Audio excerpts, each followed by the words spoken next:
السلام علیکم ورحمۃ اللہ وبرکاتہ۔ الحمد للہ رب العالمین، الصلاة والسلام علی سید الانبیاء والمرسلین۔ اعوذ باللہ من الشیطان الرجیم، بسم اللہ الرحمن الرحیم۔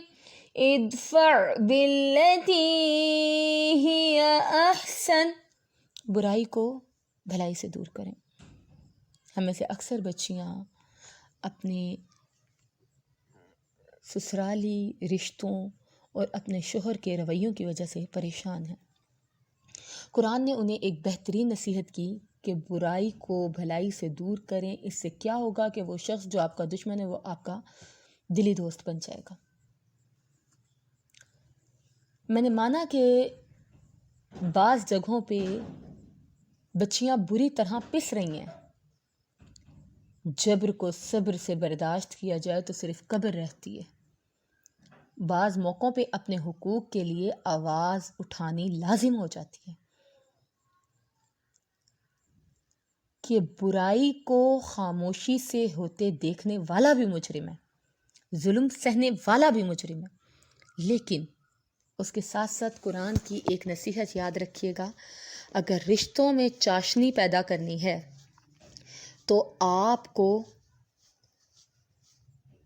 برائی کو بھلائی سے دور کرنا ہوگا۔ اس سے آپس میں محبت پیدا ہو جائے گی۔ شوہر کے گھر کو اپنا گھر تسلیم کرنا ہوگا، اس کے رشتوں کو اپنا بنانا ہوگا، اور اسی طرح شوہر کو بھی آپ کو اپنائیت دینی ہوگی۔ آپ ایک دوسرے کا لباس ہیں، اور لباس کو داغ دھبوں سے بچایا جاتا ہے۔ جب آپ نیا لباس پہنتے ہیں تو آپ اس کی کتنی کیئر کرتے ہیں۔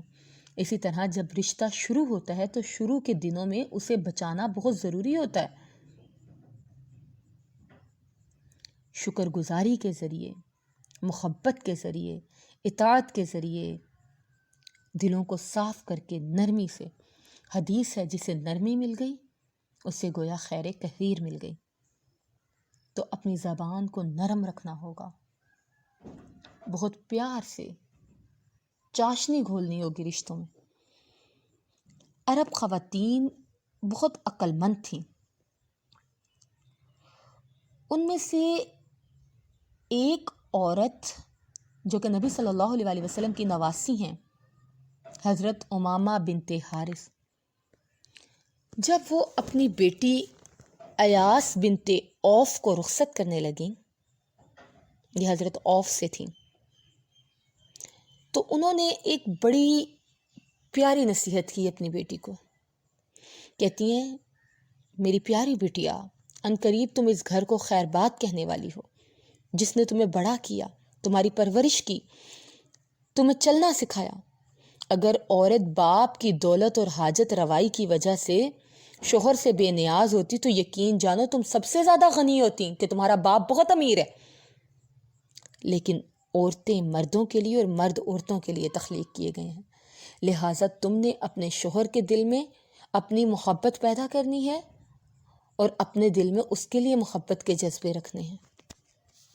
میری بچی یاد رکھنا، تم قناعت کے ساتھ گزر بسر کرنا، اسراف نہ کرنا، فضول خواہشیں اور فرمائش نہ کرنا، اپنے شوہر کی بات توجہ سے سن کر اس کی اطاعت کرنا۔ انہوں نے 10 نصیحتیں کی تھیں۔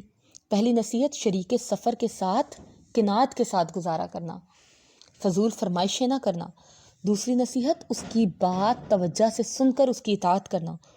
تیسری بات، اس بات کا خیال رکھنا کہ تم اچھی نظر آؤ، تمہارے جسم سے اچھی خوشبو آئے، تمہارے جسم کی کسی ایسی چیز پر اس کی نظر نہ پڑے جو اسے بری لگے، اس کی ناک میں کوئی بدبو نہ جائے، تم اسے پیاری نظر آؤ۔ اور حدیث بھی ہے نا کہ عورت کی خوبی اللہ کے نبی نے بتائی کہ جب تم اسے دیکھو تو وہ خوش کر دے۔ واللہ میں نے ایک طلاق صرف اسی بنیاد پہ ہوتی ہوئی دیکھی کہ جی مرد کا یہ کہنا تھا کہ عورت کے پاس سے ہر وقت لہسن پیاز کی بو آتی ہے، تو انہوں نے بڑی پیاری یہ نصیحت کی تھی۔ پھر 5ویں نصیحت کی اس کے کھانے کا اور اس کے سونے کا خیال رکھنا۔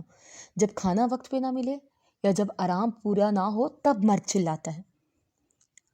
اس کے شعلہ غضب کو بھڑکانا نہیں، اگر وہ غصے میں ہو اگر وہ بے سکون ہو تو وہ ہاتھ بھی اٹھائے گا، اسی لیے جب اسے غصے میں دیکھو تو تم نرم ہو جاؤ۔ پھر 7ویں نصیحت کی اس کے خادموں کا، اس کے بچوں کا، اس کے گھر کا، اس کی دولت کی حفاظت کرنا۔ اور یہ حدیث بھی ہے نا، اچھی عورت کی نشانی بتائی ہے اللہ کے نبی نے کہ جب شوہر نہ ہو تو وہ اس کے مال کی محافظ ہوتی ہے۔ تم اپنے گھر میں دل لگانا، یہ چیز ظاہر کرے گی تم میں تنظیمی صلاحیت ہے، تم گھریلو عورت ہو۔ پھر 9ویں نصیحت یہ کی اس کے کسی راز کو افشا نہ کرنا، اس کی کوئی بات لیک نہ کرنا، اس کے کسی حکم کو نہ ٹالنا۔ اگر راز افشا کیے تو وہ تم سے سرد مہری دکھائے گا، اگر نافرمانی کی تو اس کے دل میں تمہارے لیے نفرت بیٹھ جائے گی۔ یہ بڑی خوبصورت 10 نصیحتیں کی، اور یقین مانیں اگر بچیاں ان نصیحتوں پہ عمل پیرا ہو جائیں تو گھروں میں سکون آ جائے۔ ہماری بچیوں کا حال کیا ہے، ادھر کوئی تکلیف ہوئی برابر والے کمرے میں سسرالیوں کو بعد میں پتہ لگے گا، میکے پہلے اطلاع ہوگی۔ ادھر کی برائی ادھر نہ کریں، ادھر کی برائی ادھر نہ کریں۔ سسرال والوں کی نظر میں میکے والوں کو برا نہ بنائیں، میکے والوں کی نظر میں سسرال والوں کی عزت کم نہ کریں۔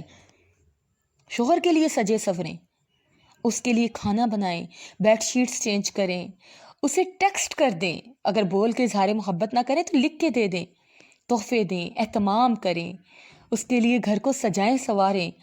جب وہ دکھی ہو تو آپ اس کے سامنے خوش نہ ہوں، وہ بیمار ہو تو آپ اپنی خوشی، چاہے جتنی مرضی بڑی خوشی آپ کو ملی ہے، کوئی بھی خوشی کی خبر آپ کے دل میں ہے، اسے اس وقت دبا لیں۔ جب وہ دکھی ہو تو آپ اس کے سامنے اپنی خوشی نہ ظاہر کریں، اور جب وہ خوش ہو تو اس کے سامنے منہ بنا کے نہ رکھیں، دکھی نہ ہو۔ محبت، نرمی، صبر، برداشت، عاجزی، شکر گزاری، خدمت، ہوش مندی سے اپنے گھر کو بچائیں۔ واللہ گھر بچانا عورت کا ہی کام ہے۔ اللہ سے دعا ہے کہ اللہ ہم سب کے گھروں میں سکون پیدا فرمائے، آمین یا رب العالمین، آمین۔